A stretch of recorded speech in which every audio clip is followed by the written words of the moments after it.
નમસ્કાર મિત્રો, જય ભારત, જય હિન્દ. સ્વાગત છે તમારું બધાનું લીડર ટ્રેડિંગ ગુજરાતી યુટ્યુબ ચેનલમાં.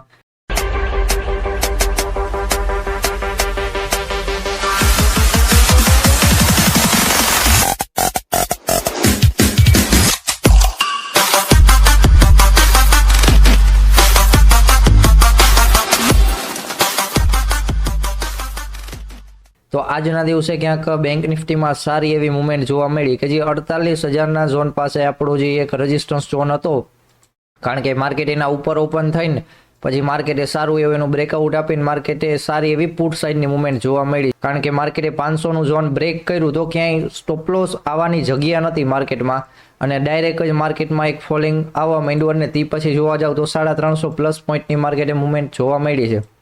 જોકે આપણે લેવલ સેન્ડ કરેલા જ હતા કે 500નો ઝોન જાય ફરી વાર એના નીચે આવે તો સપોર્ટ ઝોન સુધી ટાર્ગેટ, અને એના નીચે તો આજના દિવસે માર્કેટે બધા લેવલ ક્યાંક બ્રેક કરી દીધા, બધા ટાર્ગેટના લેવલ ક્યાંક બ્રેક કરી દીધા છે. તો સારી એવી મુવમેન્ટ પણ જોવા મળી. સેમ વસ્તુ કે બેંક નિફ્ટીમાં પણ એવું જ કંઈક હતું. બેંક નિફ્ટીમાં 48,000નું ઝોન હતું, માર્કેટ એના ઉપર હતું, પછી એને બ્રેક થઈને થોડીક વાર હોલ્ડ કરીને પછી માર્કેટે ટ્રેન્ડ લાઇન બ્રેક કરીને પણ સારી એવી મોટી મુવમેન્ટ જોવા મળી ક્યાંક બેંક નિફ્ટીમાં. વાત કરી લઈએ કે કાલના દિવસે નિફ્ટીની એક્સપાયરી દિવસ છે અને આજના દિવસની કેન્ડલ જોઈએ તો પાછળની સારી એવી બધી માર્કેટનું જોઈ લઈએ તો મુવમેન્ટ ક્યાંક 3 દિવસની મુવમેન્ટ માર્કેટમાં આજના દિવસે એક દિવસમાં જોવા મળી છે અને મોટી જબર રેડ કેન્ડલ આવી છે. તો હવે માર્કેટમાં શું ફરીવાર પુલબેક આવી શકે છે કે નહીં આવી શકે એની વાત કરી લઈએ. જો કાલના દિવસે માર્કેટમાં બાઇંગ આવે છે અને મિનિમમ 350 ઉપર ક્યાંક કાલના દિવસે ક્લોઝિંગ થઈ જાય ને તો ફરીવાર આપણે વ્યૂ રાખશું કે માર્કેટ 600નું ઝોન પણ બ્રેક કરશે અને 22,000ના ઝોન સુધી માર્કેટ જઈ શકે. કારણ કે કાલનો દિવસ થોડોક ઇમ્પોર્ટન્ટ રહેવાનો છે માર્કેટમાં. જો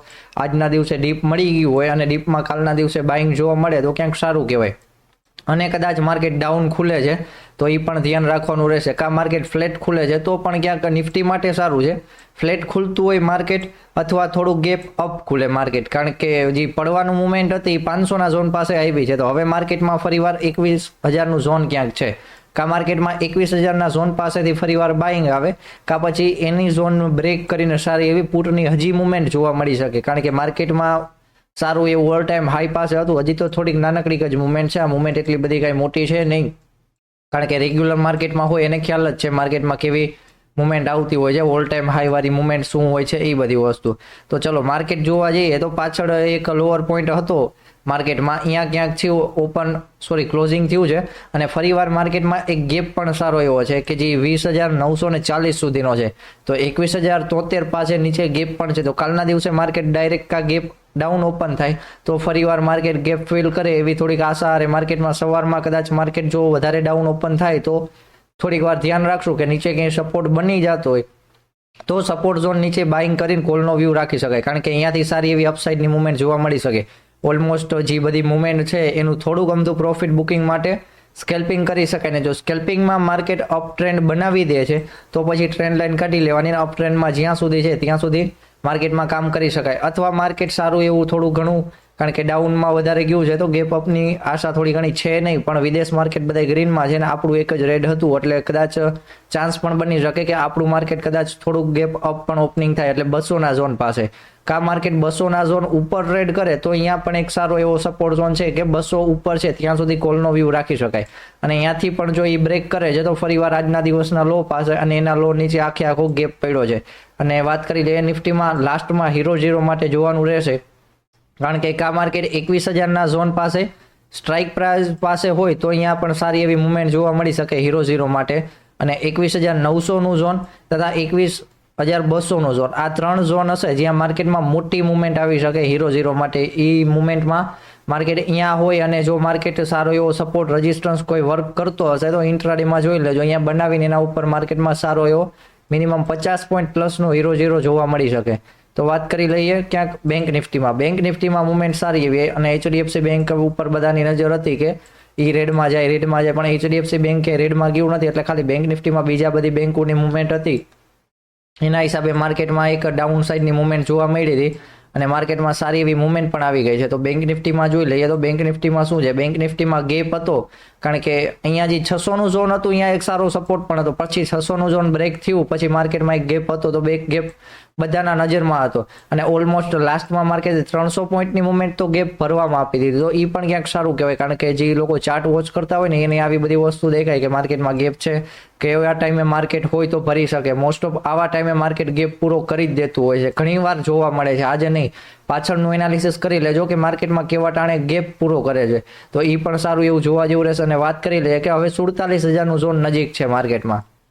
47,200 તો માર્કેટ ક્લોઝિંગ થયું છે, લાસ્ટમાં મુવમેન્ટ આવી છે, પણ ફરીવાર માર્કેટ ક્યાંક ડાઉન થોડુંક ઓપન થઈને 47,200 ઉપર ટ્રેડ કરતું હોય ને તો આપણે અહીંયા 200ના ઉપર કોલનો વ્યૂ રાખી શકાય કે જે 400-500ના ઝોન સુધી, લાસ્ટમાં 600ના ઝોન સુધી, વળી 600ના ઝોન પાસે માર્કેટમાં થોડુંક સેલિંગ પ્રેશર આવી શકે અને 600 બ્રેક થાય તો પણ ફરીવાર અપસાઇડની મુવમેન્ટ કે ઓલ ટાઈમ હાઈ સુધી માર્કેટ જઈ શકે એવી આશા રહે. પણ કાલના દિવસે માર્કેટ ક્યાંય ડાઉન વધારે ઓપન થાય છે, 47,000નો ઝોન જો બ્રેક થઈ જાય છે તો 47,000 ઉપર સ્ટોપ લોસ રાખીને કામ કરવાનું થશે, કારણ કે તો પછી થોડોક ડાઉનનો વ્યૂ રાખશું, કારણ કે માર્કેટમાં થોડીક વધારે મુવમેન્ટ પણ આવી શકે. ડાઉનના વ્યૂ માટે 46,500 સુધી પણ માર્કેટ જઈ શકે. અહીંયા ફરીવાર 500 પોઈન્ટની મુવમેન્ટ પણ જોવા મળી શકે અને જો 46,500 તૂટે છે, કારણ કે 46,500 અને 400 સારા એવા સપોર્ટ ગણાશે અને જો ઈ બ્રેક થશે તો માર્કેટમાં 45,500ની પણ મુવમેન્ટ જોવા મળશે. પણ આટલી બધી એક દિવસમાં નહીં જોવા મળે. મિનિમમ 600-700 પોઈન્ટ માર્કેટમાં ઇનફ થઈ જાય છે. વધીને ક્યારેક 1200 પોઈન્ટની મુવમેન્ટ હોય છે કે જે માર્કેટ કાંઈ એવો સારા ન્યૂઝ કે એવું કંઈ હોય ને તો ત્યારની વાત છે.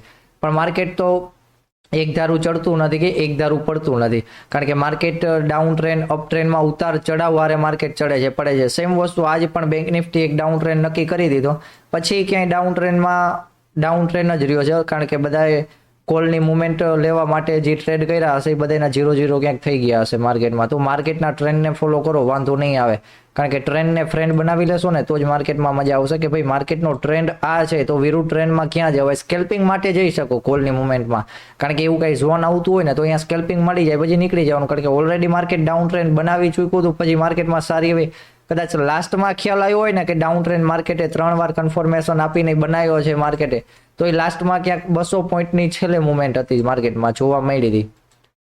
તો આવી રીતના ફરીવાર ક્યાંક ઉપર ઓપન થાય છે અને આપણે એક સપોર્ટ ડ્રો કરેલો છે કે 47,950ના ઝોને. કાલના દિવસે માર્કેટ અહીંયા સપોર્ટ લે છે અને ફરીવાર અપસાઇડની મુવમેન્ટ કરે છે તો મિનિમમ 100-200 પોઈન્ટ પ્લસની આપણને અપસાઇડની મુવમેન્ટ પણ જોવા મળી શકે બેંક નિફ્ટી માટે, કારણ કે કાલ બધાની નજર નિફ્ટી ઉપર જાજી હશે અને નિફ્ટીની નજર 21,000ના ઝોન ઉપર હશે. વચમાં એક ગેપ પણ છે તો ગેપ ઉપર પણ નજર હશે, તો બધી વસ્તુ ધ્યાન રાખજો. લાસ્ટમાં ગેપ જો માર્કેટ પૂરશે તો એ પૂરો કરશે અને પૂરો કરે તો એની મુવમેન્ટ કેટલી આવશે, 130 પોઈન્ટની છે. તો એનું પણ એક ખાસ ધ્યાન રાખજો, કારણ કે સવારમાં માર્કેટ અહીંયા ક્યાંય આવું ન જોઈએ ને લાસ્ટમાં અહીંયા બ્રેક કરીને માર્કેટ એની પુટની મુવમેન્ટ કન્ટિન્યુ કરે તો 130 પોઈન્ટની મુવમેન્ટ અહીંયા 0-0 માટે કામ આવી શકે છે. પણ માર્કેટ સવારમાં જ જો પૂરી કરી દે છે તો ઠીક છે, કારણ કે ગેપ અપ ઓપન થઈને માર્કેટ અહીંયા હોલ્ડ કરે અને ઉપર રજિસ્ટન્સ ઝોનની જગ્યા વધતી જાય ને સપોર્ટ તૂટવા માંડે તો એ આપણને મુવમેન્ટ સારી એવી જોવા મળી શકે. તો જય ભારત, જય હિન્દ મિત્રો, મળીએ કાલના દિવસે લાઈવ વિડીયોમાં અથવા નેક્સ્ટ વિડીયોમાં.